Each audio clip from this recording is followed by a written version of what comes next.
You guys get Animal. I'll take care of Jumbo.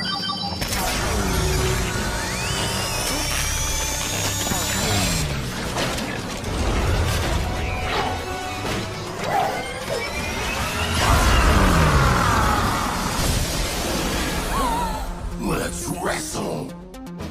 You ever have that perfect villain that just works to the betterment of a show and helps support the protagonist's growth? Yeah. It's not this guy. The descent of man in this was genius in terms of writing, as he aimed to resurrect the prehistoric era while devolving back into a Neanderthal himself over losing out on a minor achievement such as acknowledgement? Wow, cool! Wait a minute! The fuck? Buddy, you can just buy those sort of trophies if you want and get them cast in gold. As Ben 10 villains go, this guy is without a doubt one of the weakest for the show. Dr. Animo is voiced by a decent enough actor in Dwight Schultz, who, if you're unaware, plays Howling Mad Murdoch in the original A-Team series. But even with that amount of power behind it, it still doesn't make up for a competent villain, and he was never a threat. There was never any weight to this guy, and his interactions with Ben barely landed with humour even 15 years ago. Comedy. This episode follows Ben, Gwen and Max taking on a doctor of veterinary science who was disgraced for horrific experiments on animals in attempts to create mutations and possible armies under his command, something of which he references later in the show. We begin the episode with Ben saving a family from a burning building and proving to have a little more mastery over his abilities as Heat Blast since the first episode, implying that some time has passed.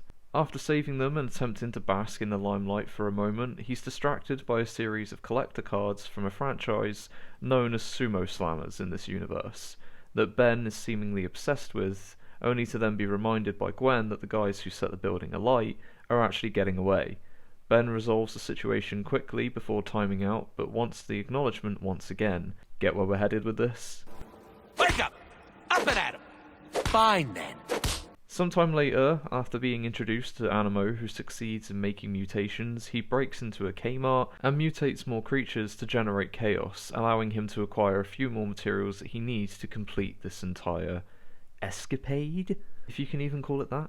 Just before this, however, we are introduced to a new alien form called Grey Matter, due to his mind making up for his lack of size.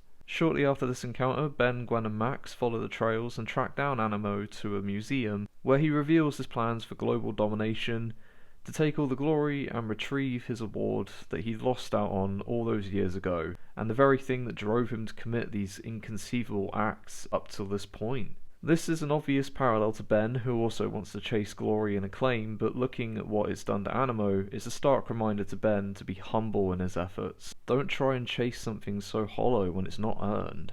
After delivering a bad guy monologue, a fight ensues in the museum where we are introduced to the brawler of the watch, Forearms, who takes down a reanimated mammoth, and in the meantime Animo takes off with Gwen utilising a mutated bird of some description. I couldn't even tell you what it was. Ben and Max then pursue him anyway, and after another fight ensues, trying to save Gwen between a mutated animal, we are introduced to a new inductee from the Watch named Stinkfly. We then catch up with Animo, who's reclaimed his prize sat upon a reanimated T-Rex.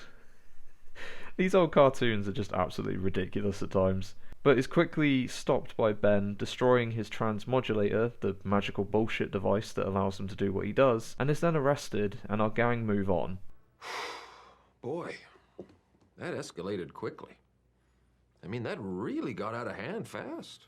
And this is probably the most condensed way that I can break it down for you, without going into it beat by beat, which I really don't want to do as I'm not particularly a huge fan of this episode. It has good moments for sure, and does have a great job of utilising the alien forms with a wink to audiences that time has passed, even by a couple of days, maybe even a week, given that Ben has been able to perfect certain abilities with the likes of Heat Blast, but still coming into himself with the likes of Stinkfly and Grey Matter, the latter of which didn't even get used in a respectful manner. It was just simply because he could fit in a cereal box.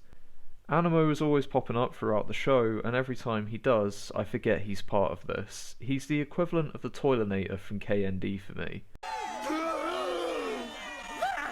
is it!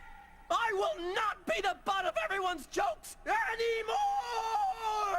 He's got a great voice behind him, as I said, but none of the charm or charisma that a good villain possesses, or any purpose when he does show up. Ben's evolution continues here, obviously. He's still full of arrogance, which isn't going to change anytime soon, for anyone wondering, but he gets a solid reflection of what delusion looks like if he continues to go down the path he was choosing, chasing fame and notoriety or seeking reimbursement for his efforts over just the belief that he's doing well and that he's doing right by the world. Gwen proved to be a solid addition in this one, coming through with her own set of skills that at least staved off an attack from a mutated bird, however brief it was, and Max still remains mysterious in this, but is a good source of balance for Ben. Overall, this episode is still worth a watch. It just fails to captivate me in the same way that, say, the next episode does, or many others throughout the show. The villain does nothing for me, but the development for Ben was interesting, and it was great to see the introductions of Grey Matter, Four Arms, and Stinkfly. I'm going to leave it there though for this episode. Thank you for stopping by. What do you think of this episode overall? How do you feel about Animo as one of the villains to the series? Let me know down below, leave a like as it's the festive season, so share to care, and don't forget to subscribe on your way out. Until next time everybody, take care, and thanks once more.